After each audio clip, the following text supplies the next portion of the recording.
mão estendida para cá, não cansa não. Não vale abaixar. Amém? Deus, nós queremos abençoar a vida da pastora Janete. O Senhor nos deu essa honra de podermos abençoar as pessoas. E nós estamos abençoando, Senhor, a vida da pastora, sua casa, sua história. Sua história. Ela tem uma palavra para nós. Ela se preparou, foi para o Senhor. Felizmente. E nós pedimos, Senhor, uma conexão poderosa do que ela vai ministrar neste púlpito, nesse altar, conosco, com a nossa vida. Quebra, Senhor, todo o sistema que for contrário. Todo sofisma do inimigo seja derrubado hoje, agora. Nós declaramos ouvidos abertos, atenção ao Senhor. Nós vamos ouvir a pastora, mas na verdade, nós queremos ouvir o Senhor. Então, Senhor, nós pedimos que ela seja, ela, Luzineu, seus filhos abençoados. Porque o que cair nela, recair sobre ela, também vai nos atingir. Em nome de Jesus. Obrigado, irmãos, aí por estarem orando. Graça e paz, igreja. Amém? Deixando o cansaço do dia de trabalho de lado, né? Porque a gente pode sentar sem se entregar ao cansaço, não é?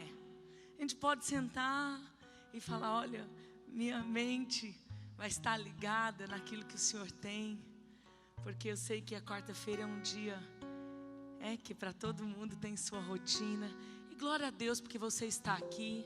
Glória a Deus por nós estarmos aqui no meio da semana dando nosso culto ao nosso Deus.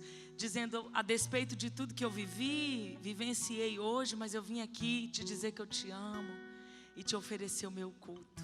Amém? Rodolfo permanece aí com nós. Agora vocês já vão voltar? Vou ser rápida hoje. Queridos, eu quero falar um pouquinho com a igreja, talvez pelas próximas quartas. Não sei ainda como é que vai ser. Mas eu quero falar um pouquinho sobre maturidade espiritual. E da importância e o que nos ajuda a desenvolver maturidade.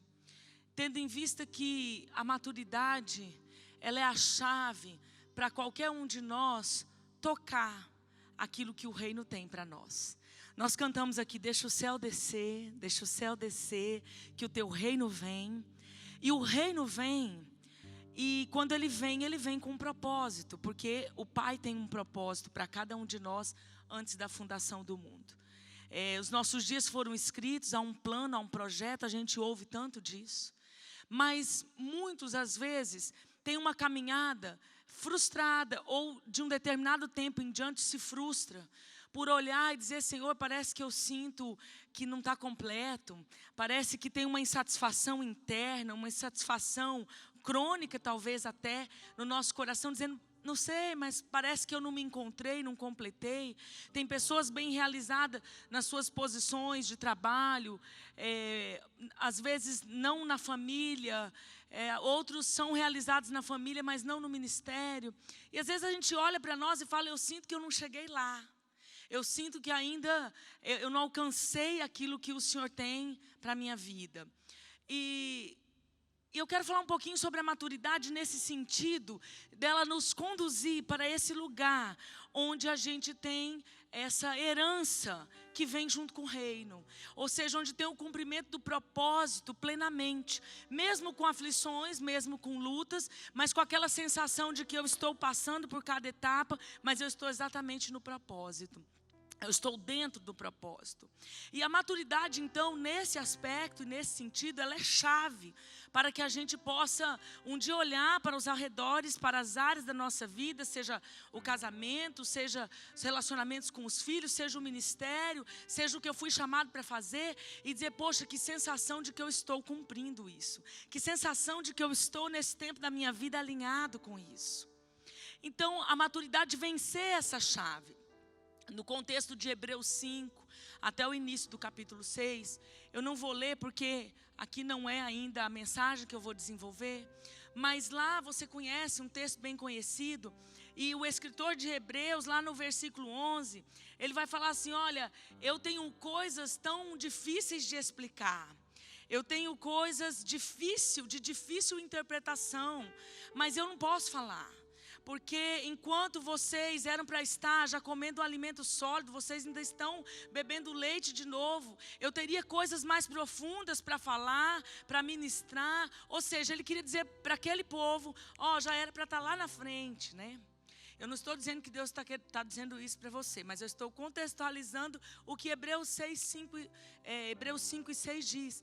Às vezes Deus olha para nós e diz, poxa, já era para estar lá com aquela sensação de propósito cumprido, ou pelo menos ter avançado alguns passos mais, ou pelo menos estar com um propósito definido. Porque muitos de nós, por causa da falta de maturidade, nem sabemos de onde viemos nem para onde vamos.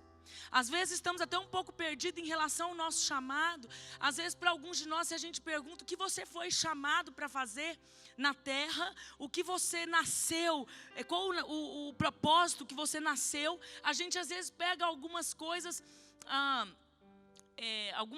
gerais da Bíblia, e a gente fala algumas coisas que é para todo mundo, mas aquele propósito específico às vezes a gente nem sabe.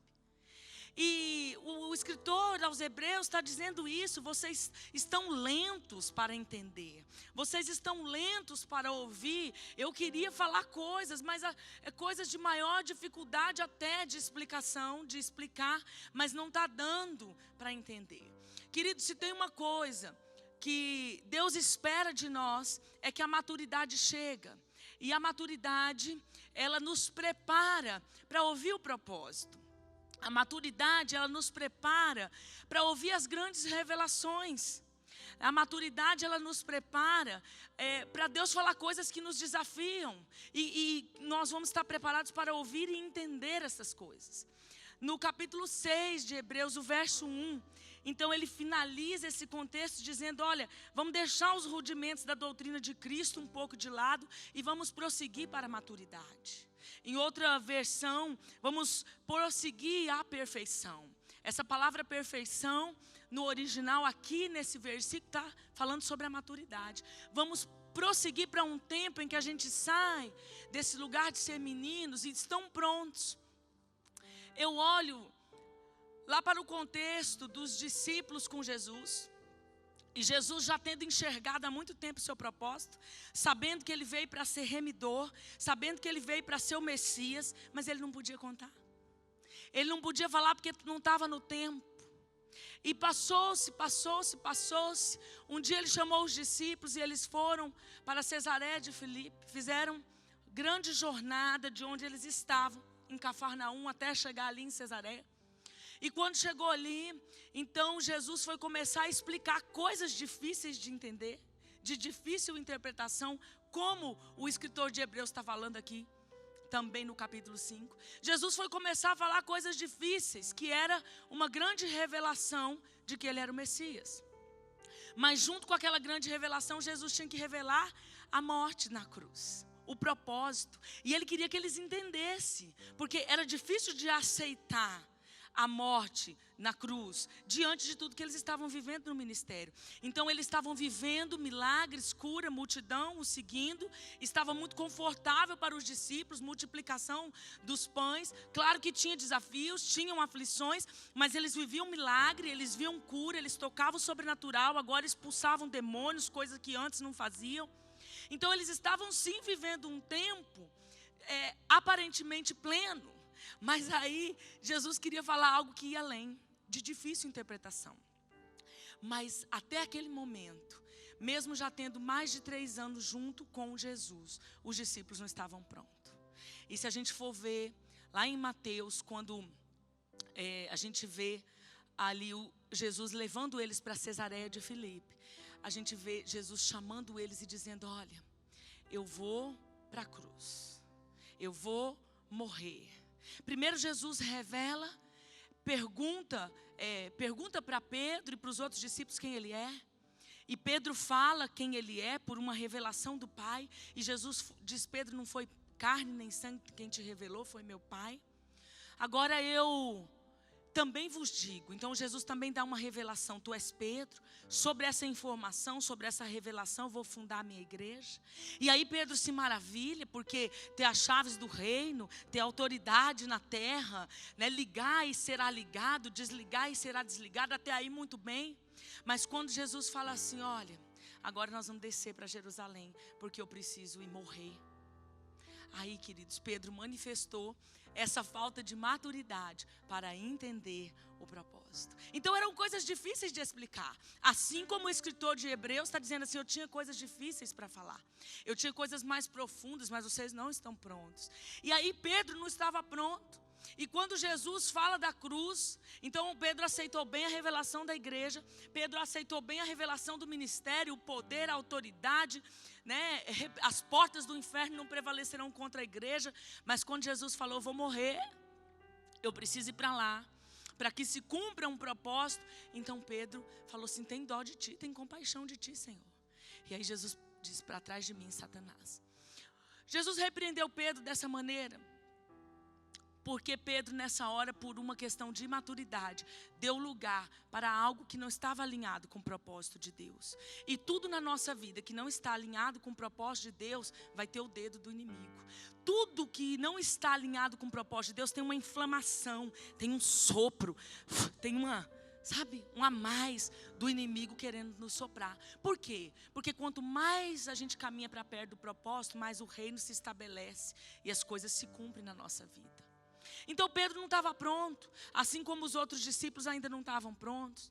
Claro que essa maturidade chegou na vida de Pedro, a tal ponto que quando ele entendeu isso, ele falou assim, não quero nem morrer como ele morreu, quero morrer de cabeça para baixo. Então a maturidade chegou sim, claro, na vida dele. Mas nesse tempo, ele já tinha até uma boa jornada, mas a maturidade ainda não tinha chegado na vida dele. Então nesses dias, hoje e talvez uma quarta a mais ou até duas, dependendo do que o Senhor nos dá, eu quero trabalhar em cima disso. Porque eu sei que não é só a maturidade, mas a maturidade é uma grande chave para que a gente alcance o propósito. A maturidade, ela abre essa porta de nos colocar nesse lugar de realização do que Deus nos deu.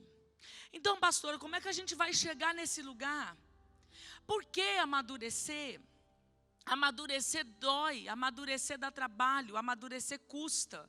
Eu sei, mas é necessário para que a gente entenda e sinta a plenitude. Assim, Senhor, nesse ano, eu sei que eu estou no propósito. Talvez não com todo ponto e vírgula, talvez não acertando em todas as coisas, mas aquela sensação no coração, eu estou alinhado, eu estou cumprindo. Deixa eu te dizer, querido, se você não tem tido sentido de vida, de propósito de Deus, se você tem vivido assim, só para ir atravessando as lutas, eu vou te falar, chame a existência hoje e diz, Senhor, eu quero saber o meu propósito, eu quero me encaixar nele. Eu estou te desafiando a isso. Se você tem vivido assim, para ir buscando, remando, mas na verdade, você lá no fundo sabe, eu não estou fazendo o que Deus quer que eu faça. Ou eu nem sei o que Deus quer que eu faça. Porque às vezes a gente vive de uma maneira tão egoísta. Só preso no nosso dia a dia, nas nossas coisas. E às vezes a gente constrói um sofisma na mente que é assim, pastora, se eu der conta disso já está bom. Às vezes tem um engano que fala assim, pastor, tem tanta luta, que se eu der conta de viver dia após dia e permanecer na fé já está bom. Mas eu quero te desafiar a ir mais longe. Qual é o propósito de vida para 2019? O que é que o reino precisa estabelecer? O que é que precisa vir do céu para a sua vida, para a sua família, para o seu ministério nesse ano? Ainda que a gente não vá, de repente vamos dar um passo de cada vez, não vamos querer saber todo o propósito de vida, mas ao menos desse ano.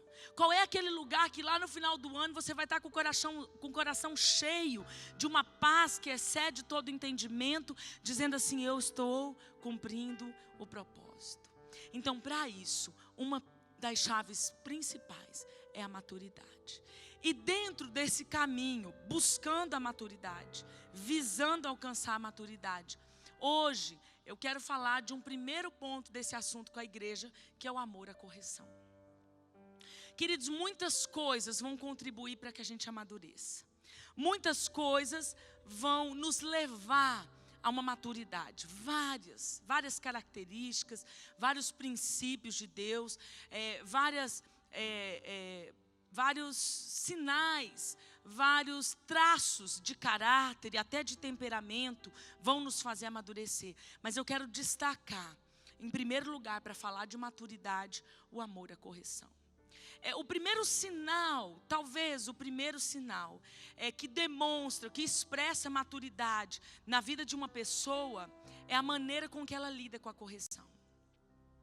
A correção, ela vai produzir em nós a maturidade. Então, quando a gente olha para a forma com que a gente lida com a correção, nós vamos ver o quanto nós amadurecemos ou não. Em contrapartida, o desprezo à correção do Senhor, ele é o resultado dessa infantilidade. E uma infantilidade tal que nos cega acerca do que a correção produz em nós. Uma infantilidade que traz escamas para os nossos olhos e não nos deixa ver o quanto a correção é boa. O quanto ela produz um fruto bom, positivo. O quanto ela produz em nós algo tremendo. E eu vou te dizer, muitos de nós temos problema por não amar a correção. Muitos de nós desprezamos a correção do Senhor. E agora sim eu quero que você abra a sua Bíblia. Nós vamos fazer uma leitura um pouco longa, em Hebreus 12, nós vamos ler de 4 a 13, e vamos trabalhar em cima desse texto nessa noite.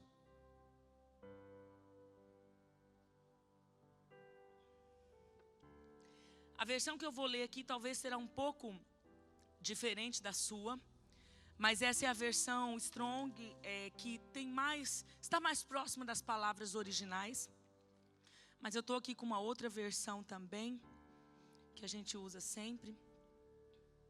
Mas algumas palavras nessa versão aqui me chamou a atenção. E diz assim, a partir do versículo 4, Hebreus 12, de 4 a 13. Ora, na vossa luta contra o pecado, ainda não tendes resistido até o sangue, e estáis esquecidos da exortação que, como a filhos, discorre convosco. Filho meu, não menosprezes a correção que vem do Senhor, nem desmaies quando por ele é reprovado, porque o Senhor corrige a quem ama e açoita a todo filho a quem recebe. É para a disciplina que perseverais. Deus vos trata como filhos. Pois que filho há que o pai não corrija? Mas se estáis sem correção, de que todos se têm tornado participantes, logo sois bastardo e não filhos. Além disso, tínhamos os nossos pais, segundo a carne, que nos corrigiam e os respeitávamos. Não havemos de estar em muito maior submissão ao Pai espiritual? E então viveremos? Pois eles nos corrigiam por pouco tempo, segundo melhor lhes parecia. Deus, porém, nos disciplina para aproveitamento, a fim de sermos participantes da sua santidade. Toda disciplina com efeito, no momento, não parece ser motivo de alegria, mas de tristeza. Ao depois, entretanto, produz fruto pacífico aos que têm sido por ela exercitados. Frutos de justiça. Por isso, restabelecei as mãos decaídas e os joelhos trôpegos, e fazei caminhos retos para os pés, para que não se extravie o que é manco, antes seja curado. Ele diz, olha, quem está desalinhado, alinha, para que não se extravie. Nem quem está manquejando, ele não quer que fique de fora. Ele fala, se está manquejando, firma os pés, firma as mãos, para que a gente não se extravie, antes sejamos curados. Que essa seja uma noite de cura em relação a esse assunto no nosso coração.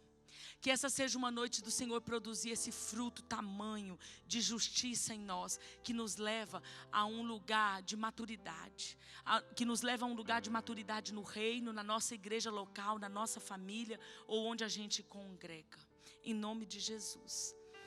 Eu quero falar então, baseado nesse texto, a primeira coisa eu quero destacar, o desprezo à correção.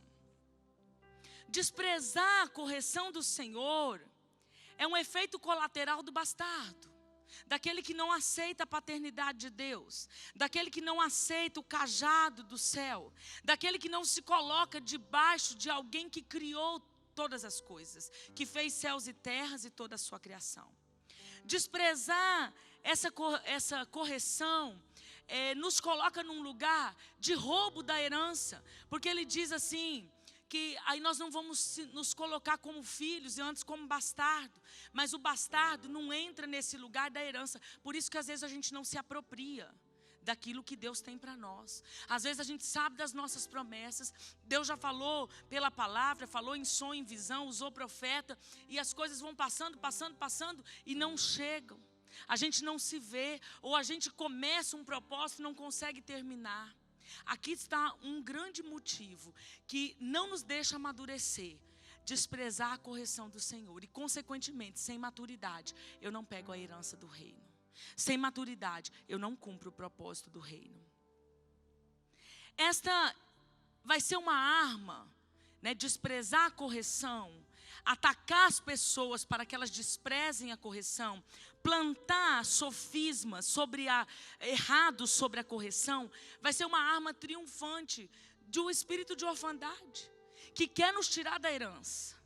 Vai ser um ataque forte, preciso, do espírito de orfandade, que quer nos tirar do propósito do reino, que não quer que a gente cumpra a missão que o Pai nos deu. Eu preciso ficar atento. Provérbios 13:19 diz assim que pobreza e afronta virão ao que rejeita a instrução, mas o que guarda a repreensão será honrado. A versão King James desse mesmo versículo diz assim, ó, quem despreza a correção cai no escândalo e na pobreza. Entretanto, quem acolhe a correção é abençoado com honra. Eu preciso acolher a correção. A primeira coisa que eu preciso saber de correção, antes da prática de ser corrigido, eu não posso me escapar desse primeiro princípio. A correção tem que ser acolhida no coração. Eu preciso aprender a amar a correção. Eu preciso entender de fato e de verdade no meu interior, dentro de mim, que a correção vai produzir um fruto bom. Eu preciso acolher ela, sabe, e eu aceitar e amar e dizer, ainda que é ruim ser corrigido, ainda que não é confortável, ainda que bagunça aquilo que já está nas caixinhas da minha mente, ainda que me tira desse lugar de comodismo, eu preciso acolher dentro de mim.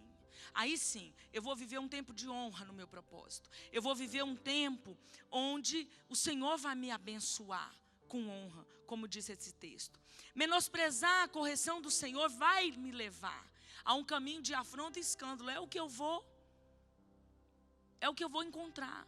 Afronta e escândalo, como diz as palavras desse versículo em diferentes traduções.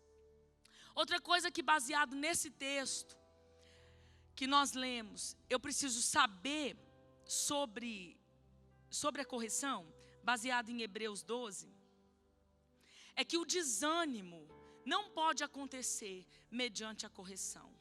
Queridos, essa parte, esse versículo do texto, mexe muito comigo. Aí em Hebreus 12, deixa eu ler aqui na minha outra tradução. Ele diz, não te desmaies. Talvez na tua tradução está, não te desanimes. Amém? Alguém tem não te desanimes? Quando por ele é corrigido. Essa versão que eu trouxe diz não desmaies. Eu amo essa versão porque é o que acontece quando nós somos corrigidos. Muitos de nós não só desanimamos, a gente desmaia. A gente desmaia emocionalmente mediante a correção. Eu entendo plenamente, porque muitas vezes eu vivi isso, esse texto marcou muito a minha vida.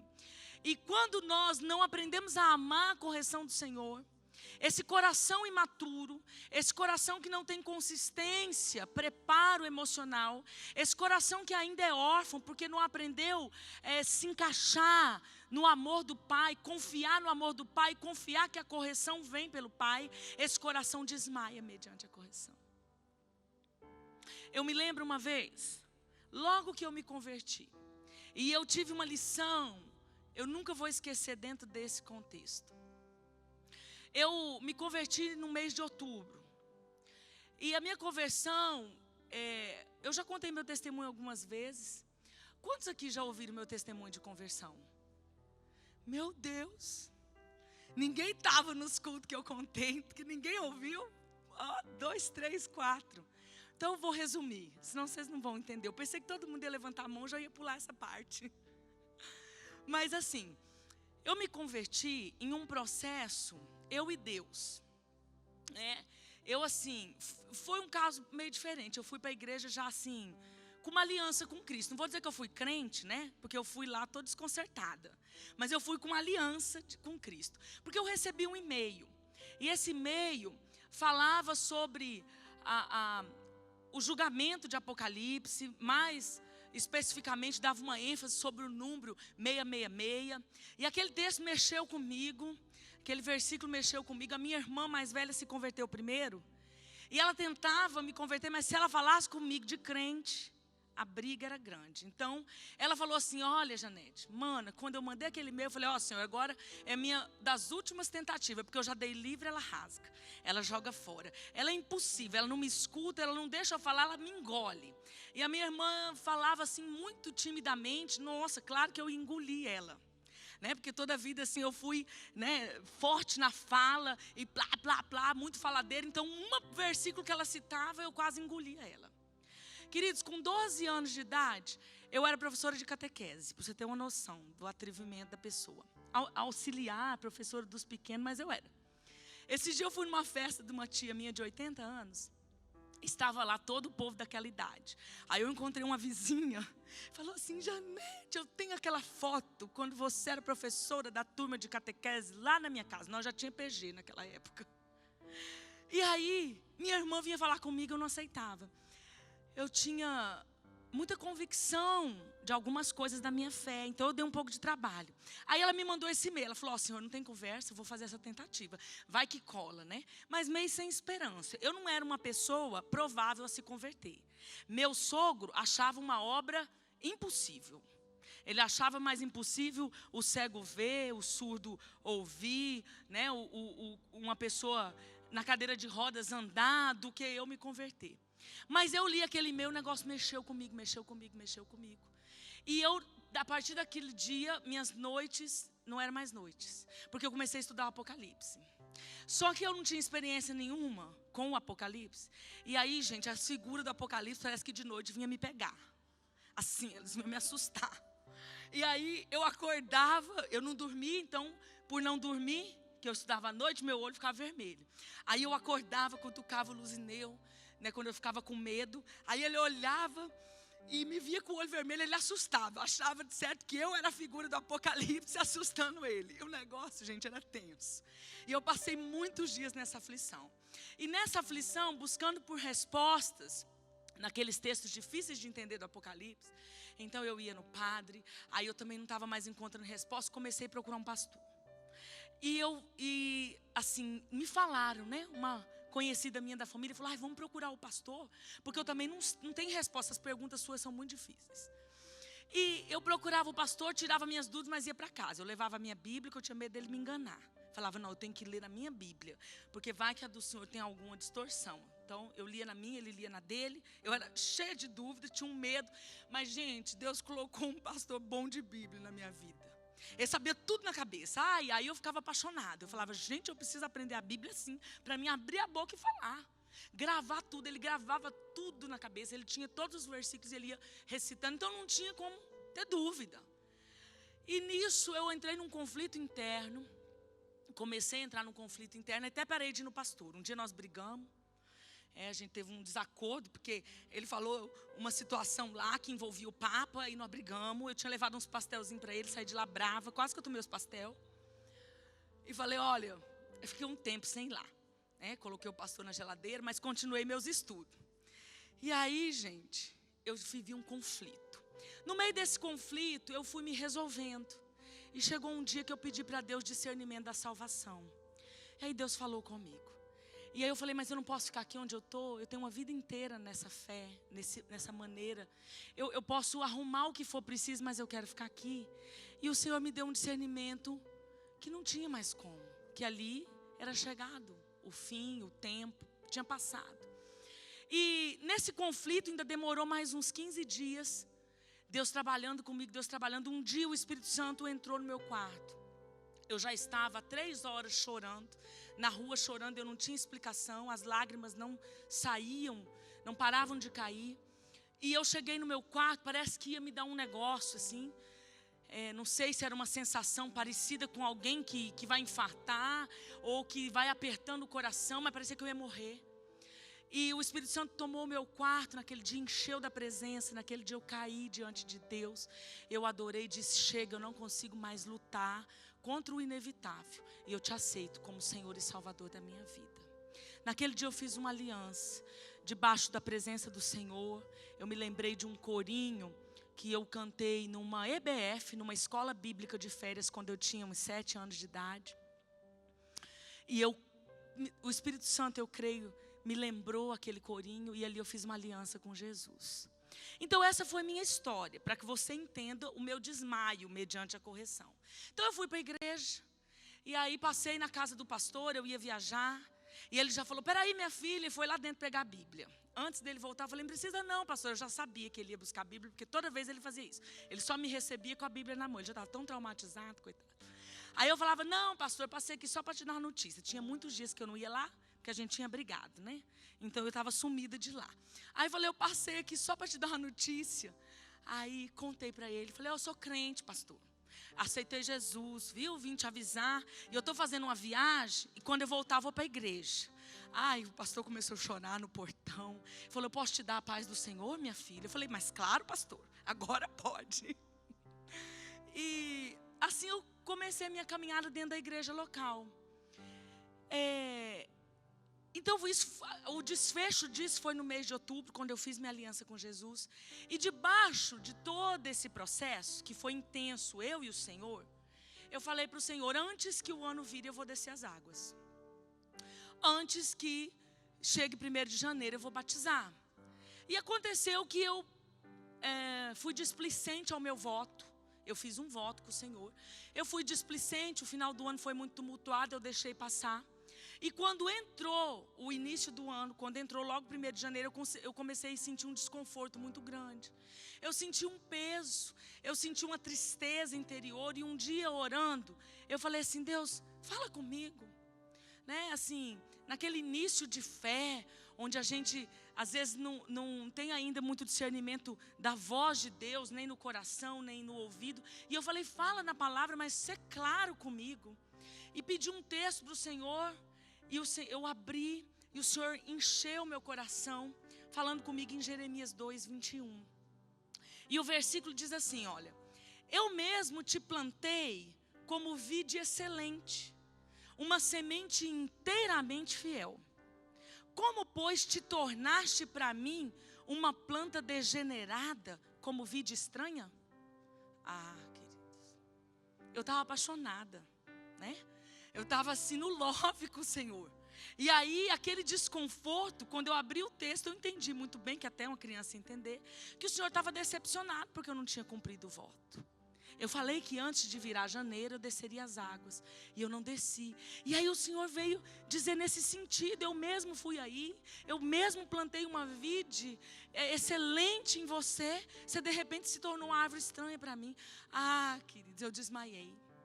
Aqui foi o meu primeiro desmaio dentre tantos, mediante uma correção do Senhor.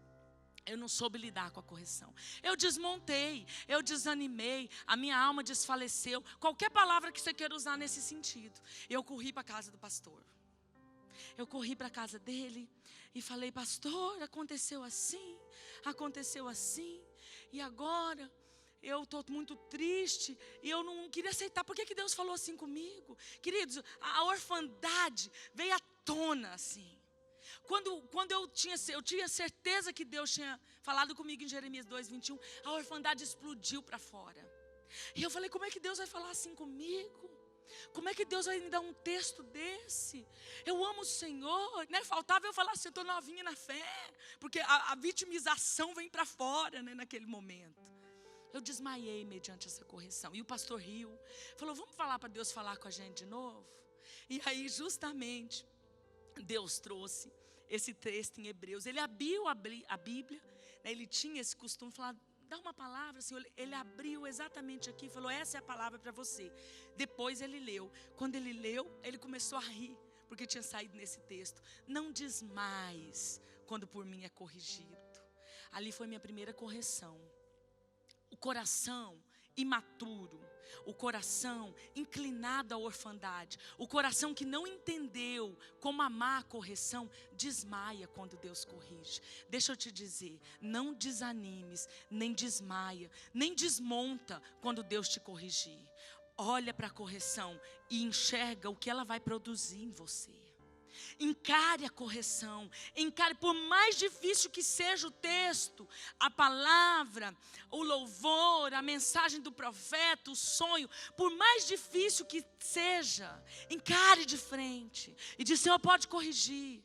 Senhor, eu não quero ser a vida estranha. Eu podia ter falado isso, cair no chão, que é o que eu faço hoje. Quando eu ensino para vocês que sai mais fácil se jogar, se joga, se entrega, mão para cima, mão para trás, se entrega logo. Quando eu ensino para vocês isso, é o que eu aprendi com o Senhor. Porque se eu tivesse dito assim, Senhor, perdão, porque eu estou me tornando uma vida estranha.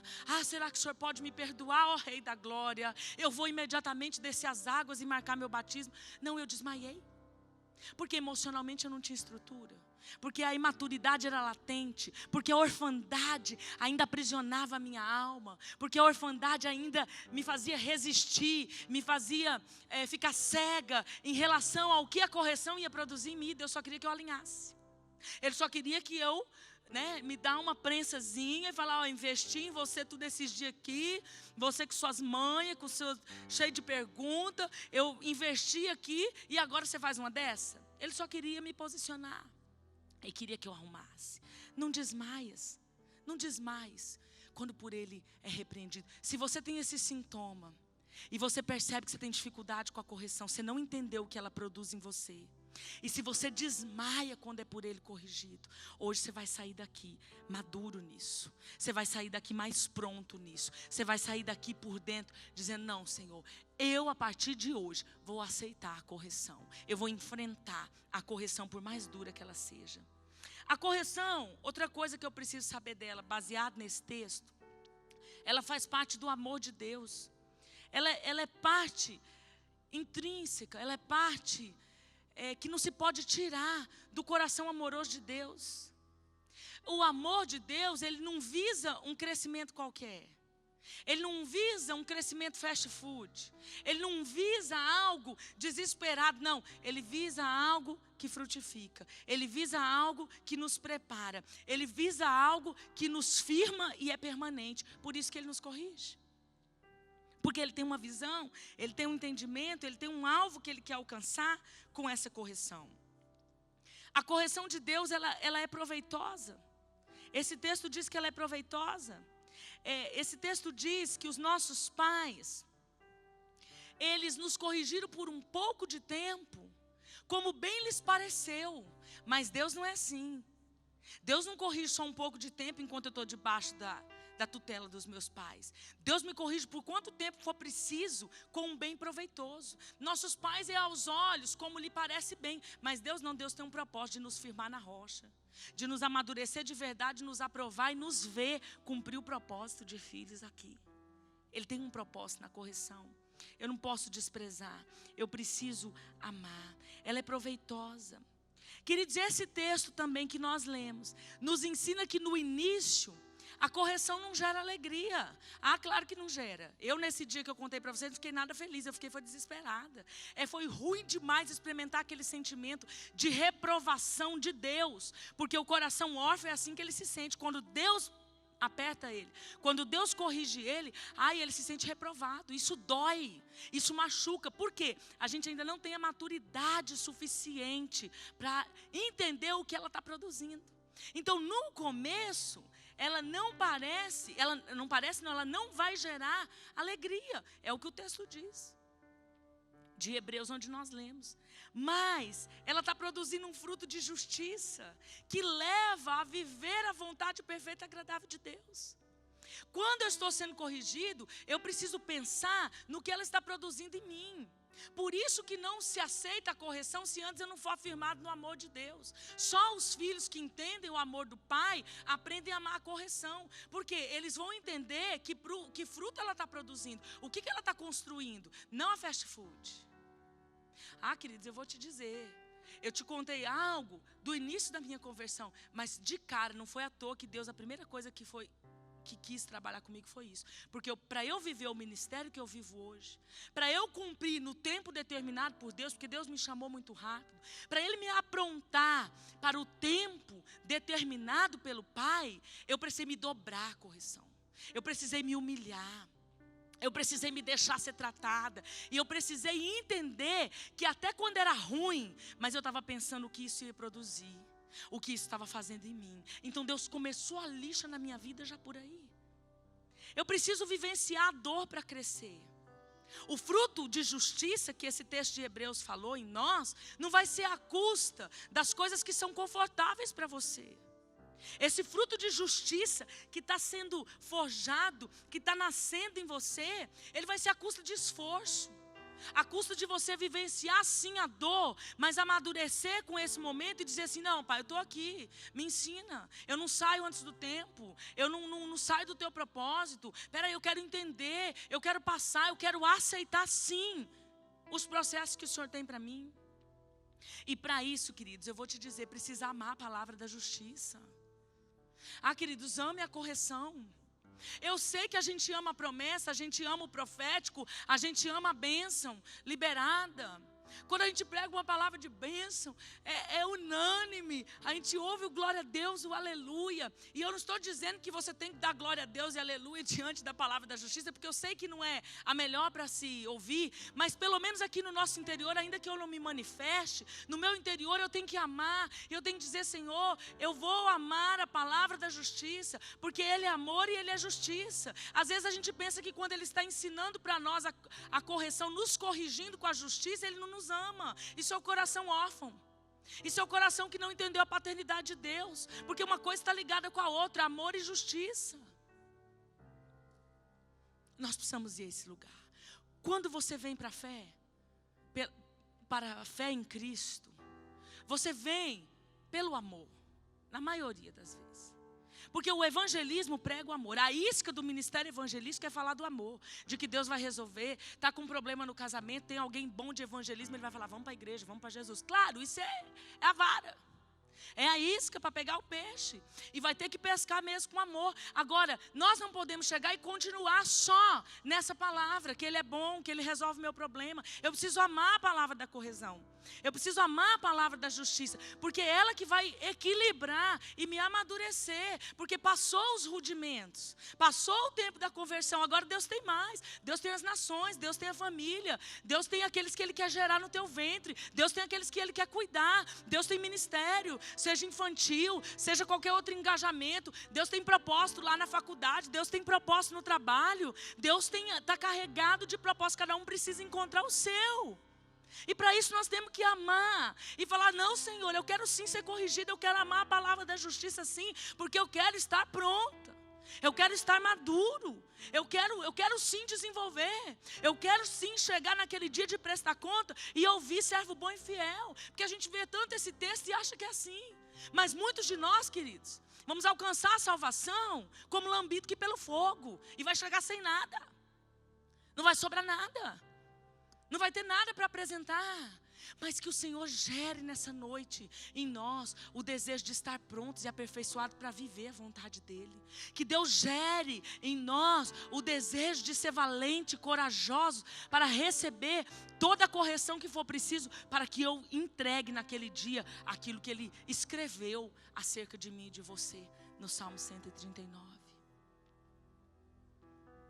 Outra coisa, segundo esse texto, que eu preciso entender é que a correção de Deus, ela também acontece por meio de tutores. Deus fala direto com a gente, pela palavra, por tudo, é o que Ele mais faz. Contei um exemplo para vocês. Mas, mediante a luz desse texto, Deus também nomeia tutores. Por quê? Porque a criança não está pronta para tocar a herança. O menino sem maturidade, você não pode dar herança na mão dele, que ele vai fazer bobeira. Vai fazer igual o filho pródigo. Vai gastar à toa, sem entendimento. Vai fazer lambança. Então Deus faz o quê? Nomeia tutores. O texto diz, mas está debaixo de tutores e curadores até o tempo determinado pelo Pai. Ai, que me enche o coração da perfeição de Deus. Gente, como é ruim quando eu não entendo a correção e está debaixo de tutores. Porque o menino queria que não precisasse do tutor e que a lei não tivesse nomeado o tutor. Porque ele queria comprar o carro, porque ele ia querer lá sair para as festas. E o tutor é pedra de tropeço. Da mesma forma, acontece espiritualmente. A impressão que às vezes nós temos é que os tutores espirituais nos seguram, nos limitam, não nos deixam ir, estão só dando bronca, estão só corrigindo, estão só me colocando no estreito. Ai, mas esse texto diz, se você está debaixo de tutores e curadores até o tempo determinado, então você cresce, você amadurece, e só é até o tempo determinado. Um dia o pai chega, tira o tutor e te envia, aí você vai ser tutor de alguém, você vai ser pai de alguém, você vai ser mãe de alguém, você vai ser liberado para o propósito, mas não tem liberação do propósito enquanto eu não me coloco debaixo daquilo que o Pai tem para me corrigir. Deus tem pais espirituais. Deus usa os pais espirituais como tutores para encaminhar os filhos, para viabilizar o envio dos filhos, para tornar legal, para ajudar no crescimento, para amadurecer e lançar, enviar. Ah, queridos, eu vou te dizer, não tem esse lugar de aceitação à correção, de amor à correção, se eu não entender isso aqui. E para que eu tenha tutores, eu preciso aceitar o discipulado.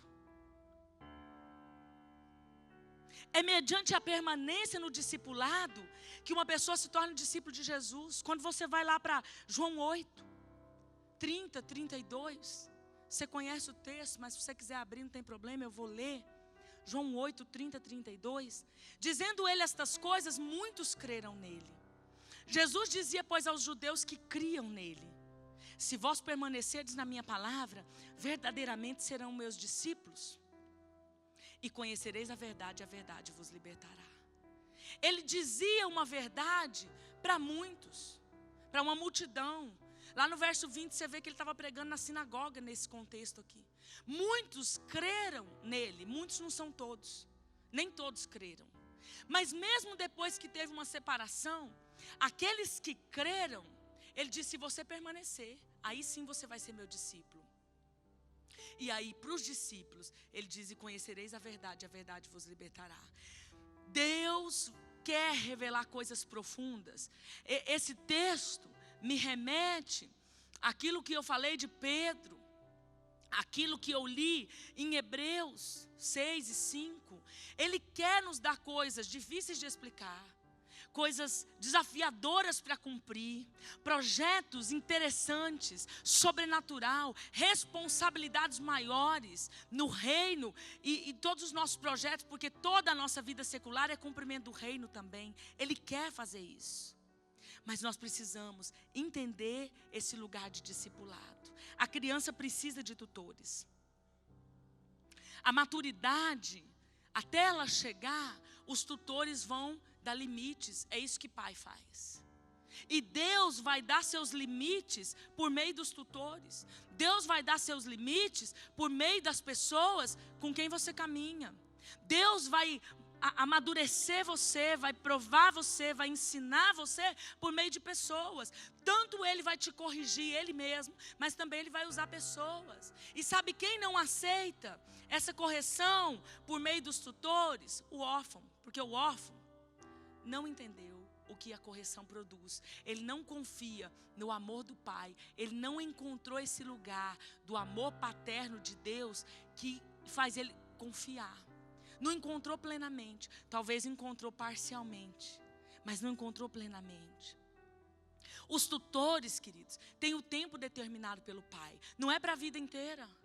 Nem é um só para a vida inteira. Eu preciso discernir o tempo, a estação da minha vida debaixo de cada autoridade que Deus me coloca. O importante, o que eu aprendi na minha vida de discipulado, é que cada um tem um propósito e um tempo determinado. Se acabar o tempo, Deus tira e te coloca debaixo de outro, mas aquele tempo tem que cumprir o propósito. Agora, ai pastor, eu não saio do lugar.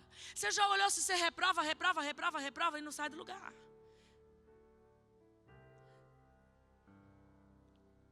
O que nós precisamos saber primeiramente é qual tutor Deus colocou na minha vida para aquele tempo.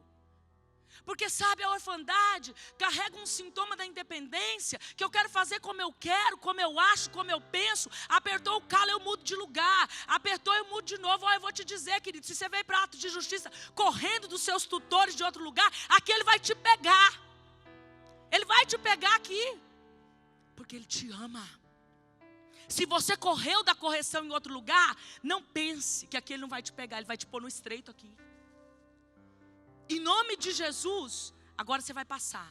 Porque os teus olhos espirituais vão abrir. Você não vai mais ser reprovado nisso. Você vai dizer, eu aceito, amo a correção e eu estou enxergando o propósito que ela vai cumprir em mim. Entenda e discerna. O que você precisa ter certeza é onde Deus te pôs. Isso sim, você precisa ter certeza. Você precisa buscar um discernimento de Deus e um direcionamento de cobertura, de por meio de quem Deus vai te dar limites, proteção, vai te amar, mas também vai te corrigir. Isso sim. Ah, pastora, mas é que também Deus colocou tutores duros demais. Mas deixa eu te dizer, se Deus colocou, cumpre, aprovar daquele tempo, que depois você é liberado para debaixo de outro que vai ser mais leve o negócio. Não saia de onde Deus não te tirou. Remassui da base, ruigarrai. Entenda isso em nome de Jesus. Entenda isso no nome de Jesus. Que essa palavra queime no coração daqueles que precisam dela como rema nessa noite. Não saia de onde Deus não te tirou. Remasto e debes. Encare corajosamente. Diz, eu aceito, eu me submeto sim. Eu amo a correção sim. Pastora, mas são duros demais. Ai, pastora, meus tutores são injustos comigo. Deixa eu te dizer, Deus às vezes nos ensina debaixo de tutores injustos. Eu não estou aqui justificando que eles estão fazendo certo, mas estou dizendo que às vezes Deus usa até um erro. Até um erro.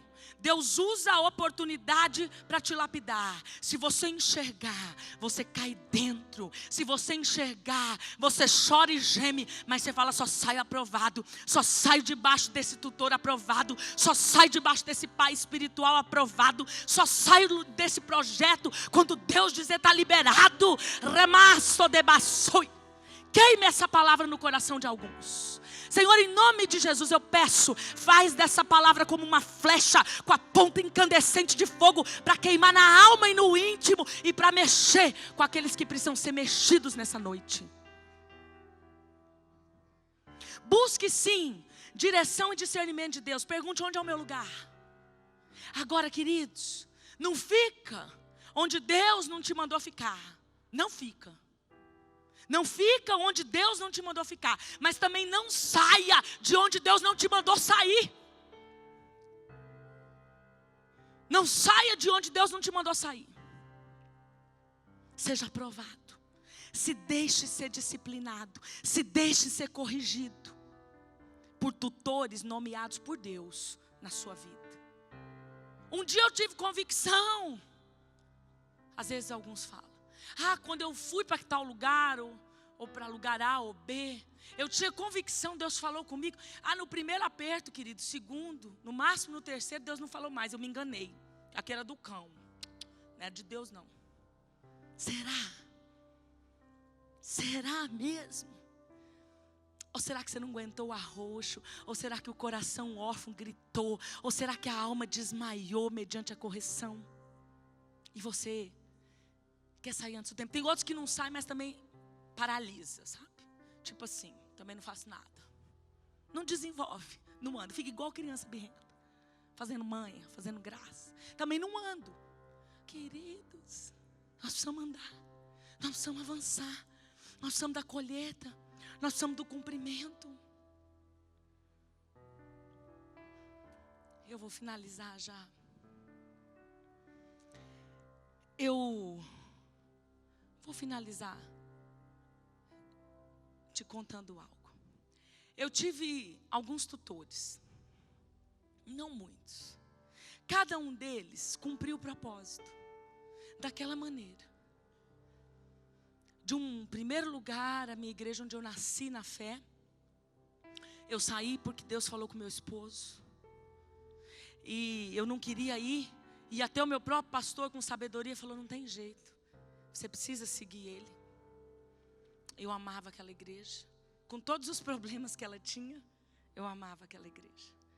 E aí eu comecei a caminhada no outro lugar, onde o meu esposo se encontrou. De fato achou um pai que o ajudou. Se encontrou na sua identidade. E ali nós saímos para vir para Campo Grande. Mas nessas duas coberturas e debaixo de outras lideranças que dentro dessa igreja eu estive, destas igrejas, eu aprendi que cada um cumpriu o seu propósito. E muitas vezes foi ruim. Muitas vezes eu julguei. Muitas vezes eu fui rebelde. Dentro de mim, pelo menos. Muitas vezes eu falava: mas não estou enxergando nada. Mas eu me aplicava a Deus. Me dobrava diante dele e falava: Senhor. E chorando, dando trabalho ou não, mas eu sei que cada um deles cumpriu o propósito. Até o dia que Deus nos trouxe para Campo Grande. E uma coisa que eu e meu esposo orávamos, quando a gente veio: Senhor, nos dá paz. Eu e meu esposo orava. Eu em particular, porque vou falar de mim, né, não posso falar dele, mas eu falava assim: Pai, me dá um pai que me alinha, que me limita, que me bota freio. Porque lá em casa já tinha o sacerdócio do meu esposo, dentro de um processo de alinhamento, que dava limite, segurança e proteção. Mas agora eu queria também ministerial. Falava: eu quero sim, Senhor, um pai que me limita, que me corrige. Eu quero alguém que me disciplina, mas também que seja corajoso, que me envie, que não tenha medo, que me lance, que não me prenda, que me solte, que me queira ver ir mais longe, que me queira ver como um filho que acerta o alvo, que me lança mais longe do que até mesmo ele. Eu pedi um pai que não tinha um coração egoísta, que não ia me prender, que não tinha medo de sombra, um pai seguro, uma paternidade que me lançasse, porque eu queria florescer no meu ministério. Quantas vezes eu orei por isso. E quando nós mudamos para Campo Grande, eu também não queria vir. Vocês estão falando: a pastora Janete é dificinho, hein? Gente, eu tenho uma resistência à mudança. Eu achei que meu marido tinha acabado com a minha vida, me fazendo mudar para Campo Grande. Então, quando a gente veio, eu vim na Atos, a primeira vez eu tive convicção que aqui era o meu lugar. Uma visita que eu fiz aqui, naquele mesmo dia da primeira visita, eu tinha certeza que esse era o meu lugar. Deus me deu a convicção naquele primeiro culto. Mas o meu esposo ainda não tinha entendido isso em Deus. Ele foi até fazer umas outras visitas. Eu nunca nem visitei outra igreja. 6 meses depois que a gente estava frequentando, Deus foi confirmando. Ele tomou uma decisão, procurou o pastor, falou com o pastor nos recebeu, contamos a nossa vida, contamos o meu ministério. O pastor nos amou, nos recebeu. E, queridos, eu vou te dizer, Deus ouviu a minha oração. Mas antes dele responder como era o desejo do meu coração, eu tive que passar e ser aprovada naqueles tempos determinados com outros tutores. Deus não vai te privar disso. Deus não vai te dar essa colher de chá e dizer: não, meu filho, não, você vai precisar dessa aprovação. Quando, por 2 vezes, se eu não me engano, 2 ou 3 vezes, mas eu acho que foram 2 vezes, que eu ouvi o profeta Amaro. Aqueles que conhecem, né? O profeta Amaro vem pelo menos uma vez por ano, ou quase isso, na igreja. Por 2 vezes eu tenho certeza, com clareza, eu me lembro até o local onde eu estava em 2 reuniões, que ele falou comigo a mesma coisa. Eu tenho certeza que ele não lembrou de mim, de uma para outra, até porque uma foi em um ano, aí pulou um ano, a outra foi no ano. Dentre tantas outras coisas, ele falou para mim assim: esse foi o melhor lugar que Deus achou para te disciplinar. Uma vez eu estava com meu esposo, Outra vez eu não estava com meu esposo. Não, estávamos 2 vezes, porque ele ainda falou assim, ele falou a mesma coisa que o ano retrasado. Ele falou assim, esse é o melhor lugar. Teve um dia, acho que a última vez agora, ele até explicou, ele falou, às vezes a gente pensa que disciplina é isso, é aquilo. Não, disciplina é fazer, é cursar disciplina, é ensinar. Talvez nem o Amaro sabia por que ele estava falando aquilo. Mas eu sabia no meu coração qual foi o tempo e tantas orações que eu fiz a Deus, pedindo um lugar e as características dessa paternidade por meio de tutores. Talvez ele não sabia o que ele estava falando ali, mas quando ele disse, esse foi o melhor lugar, eu entendi. Deus respondeu da melhor maneira o seu pedido. Deus respondeu sua oração da melhor maneira que ele podia. É esse o lugar, era Deus confirmando. Sua oração é aqui, o cumprimento disso é aqui. Todas as vezes que ele falou, eu me lembrava do que eu orava. Querido, nós precisamos amar a correção. Pastora, mas então quando a gente entra nesse lugar onde Deus nos orienta, onde Deus nos confirma, é só flores? Ah, não, queridos, não é. Porque às vezes dá uma vontade de desmaiar ainda, mediante a correção. Às vezes a gente não desmaia mais, mas ainda passa uma vontade, né? Às vezes nem sempre a gente reage com toda a maturidade que Deus espera. Ou que o nosso tempo de vida cristã já nos exigia. Nem sempre a gente vai passar todas as situações da mesma forma. Mas eu quero te dizer, vale a pena. Vale a pena entender a correção. Vale a pena amar a correção. Vale a pena enfrentar a correção. Vale a pena entender o amor de Deus mediante a correção. Vale a pena, queridos. Seja ensinável. Aceite disciplina. Aceite correção. Se coloque debaixo da correção de Deus. Tenha discernimento dos seus tutores. Deixa Deus viabilizar você e o propósito que você carrega por meio dos tutores. Porque é assim que nós vamos cumprir ele de forma abençoada. Viabilizado por meio de tutores espirituais. Tudo faz parte da correção de Deus. Tudo faz parte do amor que corrige o filho que ama. Ele corrige ele mesmo com você. Ele corrige por meio de pessoas. Ele corrige por meio da pregação. Ele corrige em situações particulares. Mas eu preciso entender e discernir cada uma delas. Queria chamar o ministério de louvor aqui. Nós já vamos estar encerrando.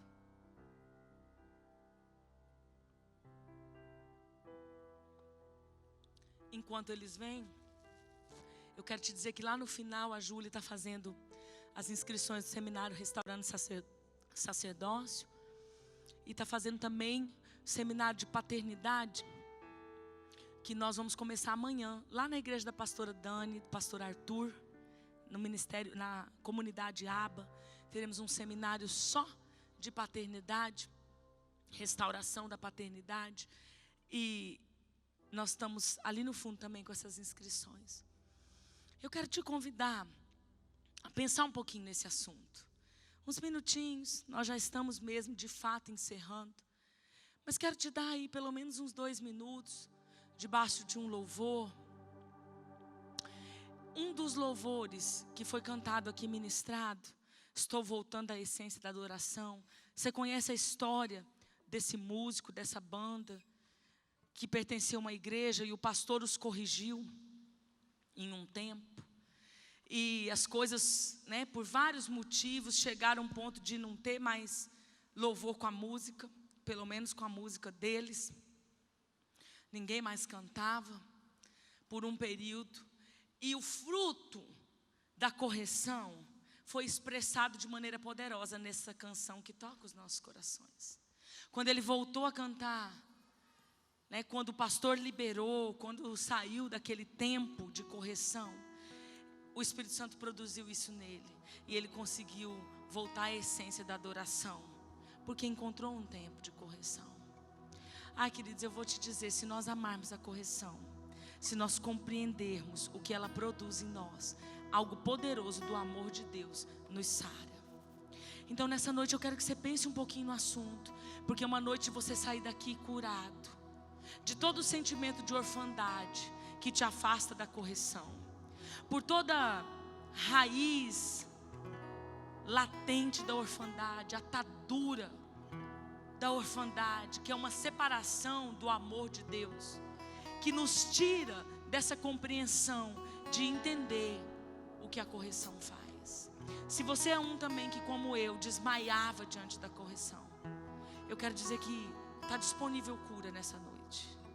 Se você é um dos que rejeitava tutores, obediência, submissão do próprio Deus e também das pessoas que Deus levantou na sua vida, eu quero te dizer que hoje está disponível a cura.